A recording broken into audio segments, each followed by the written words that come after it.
എല്ലാവർക്കും നമസ്കാരം. സ്പാർക്ക് ആർടെക്കിൻ്റെ പുതിയൊരു വീഡിയോയിലേക്ക് എല്ലാവർക്കും സ്വാഗതം. ഇന്നത്തെ വീഡിയോയിൽ ഈ കാണുന്ന LPG കിറ്റ് ഇത് മാറ്റി പുതിയൊരു കിറ്റ് ഫിറ്റ് ചെയ്യുകയാണ്.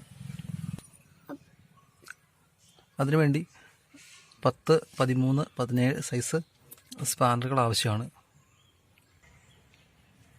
കിറ്റ് അഴിച്ച് റീപ്ലേസ് ചെയ്യാനുള്ള എളുപ്പത്തിന് വേണ്ടി നമ്മൾ എയർ ക്ലീനർ അഴിച്ച് മാറ്റുകയാണ്.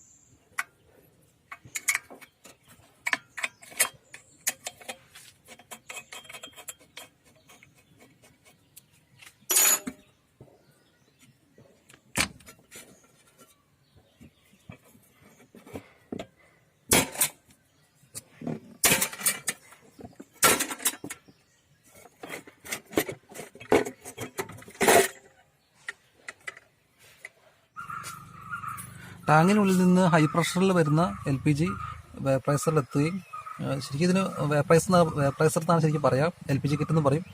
വേപ്പറൈസ് ചെയ്ത് ഇവിടുന്ന് ഔട്ട് വഴി കാർബറേറ്ററിലേക്ക് കൊടുക്കുകയാണ് ചെയ്യുന്നത്.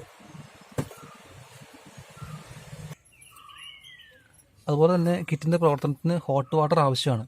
അത് ഈ പൈപ്പ് വഴി എത്തിക്കുന്നു, കടന്ന് റിട്ടേൺ പോകുന്നതാണ്. 2 പൈപ്പുകൾ ഉണ്ടായിരിക്കും, ഒന്ന് വന്ന് റിട്ടേൺ പോകുന്നുണ്ടാവും. റേഡിയേറ്ററിലെ കൂളൻ്റ് തന്നെയാണ് ഇത് ഹോട്ട് വാട്ടറായിട്ട് ഉപയോഗിക്കുക. ഈ ഭാഗത്താണ് കിറ്റ് ഉറപ്പിച്ചിട്ടുള്ളത്.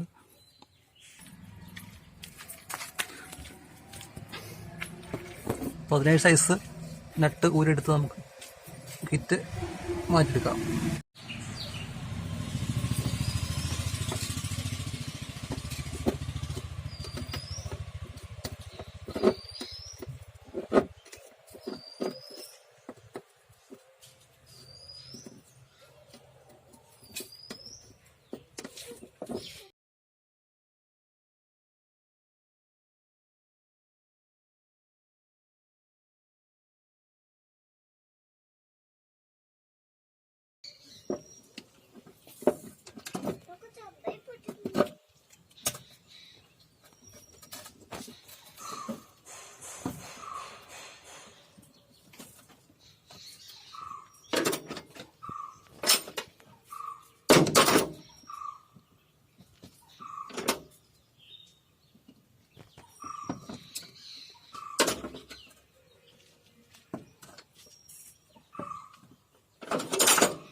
വാട്ടർ പൈപ്പ് ഊരി മാറ്റുകയാണ്.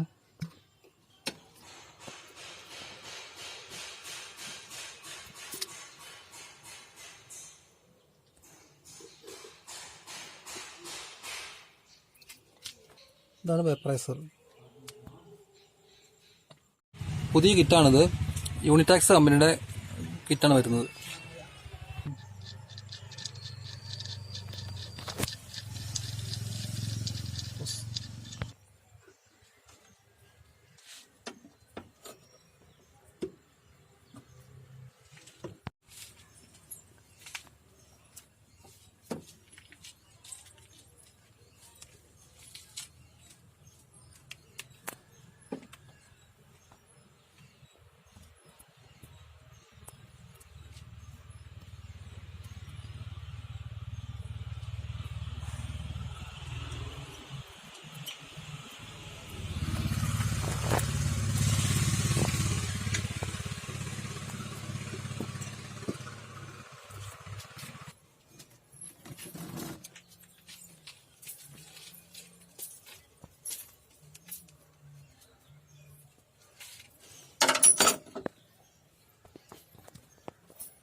ഈ പൈപ്പ് ശരിയായ രീതിയിൽ ഫിറ്റ് ചെയ്തതിന് ശേഷം എൻജിൻ സ്വിച്ച് ഓണാക്കി നോക്കാം. എൻജിൻ സ്വിച്ച് ഓൺ ആകുമ്പോൾ മാത്രമേ ടാങ്കിൽ നിന്ന് പ്രോപ്പറായിട്ട് LPG കിറ്റിലേക്ക് വരികയുള്ളൂ. കിറ്റ് ഫിറ്റ് ചെയ്തതിന് ശേഷം അതിൽ ലീക്ക് ഉണ്ടോ എന്ന് ചെക്ക് ചെയ്ത് നോക്കണം.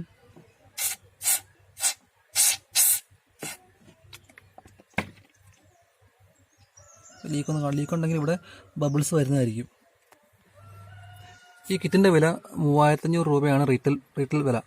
1 ലിറ്റർ LPGയിൽ ഈ വണ്ടിക്ക് കിട്ടുന്ന മൈലേജ് 15 കിലോമീറ്ററാണ്. സിറ്റി ഡ്രൈവിങ്ങിൽ അത് 12.5 കിലോമീറ്ററാണ് മൈലേജ് കിട്ടുക. നിലവിൽ വണ്ടിയിലുള്ള കിറ്റ് ക്ലീൻ ചെയ്തിട്ട് ഫിറ്റ് ചെയ്യിക്കുകയോ അല്ലെങ്കിൽ പുതിയ കിറ്റ് വയ്ക്കുകയോ ചെയ്തിട്ടുണ്ടെങ്കിൽ നിർബന്ധമായിട്ട് നമ്മൾ അത് ട്യൂൺ ചെയ്യേണ്ടതുണ്ട്. ട്യൂൺ ചെയ്താൽ മാത്രമേ നമുക്ക് മൈലേജും പുള്ളിങ്ങും ശരിയായ രീതിയിൽ കിട്ടുകയുള്ളൂ. എല്ലാവരും ദയവായി ചാനൽ ലൈക്ക് ചെയ്യുകയും ഷെയർ ചെയ്യുകയും സബ്സ്ക്രൈബ് ചെയ്യുകയും ചെയ്യണം. വീഡിയോ കണ്ട എല്ലാവർക്കും നന്ദി.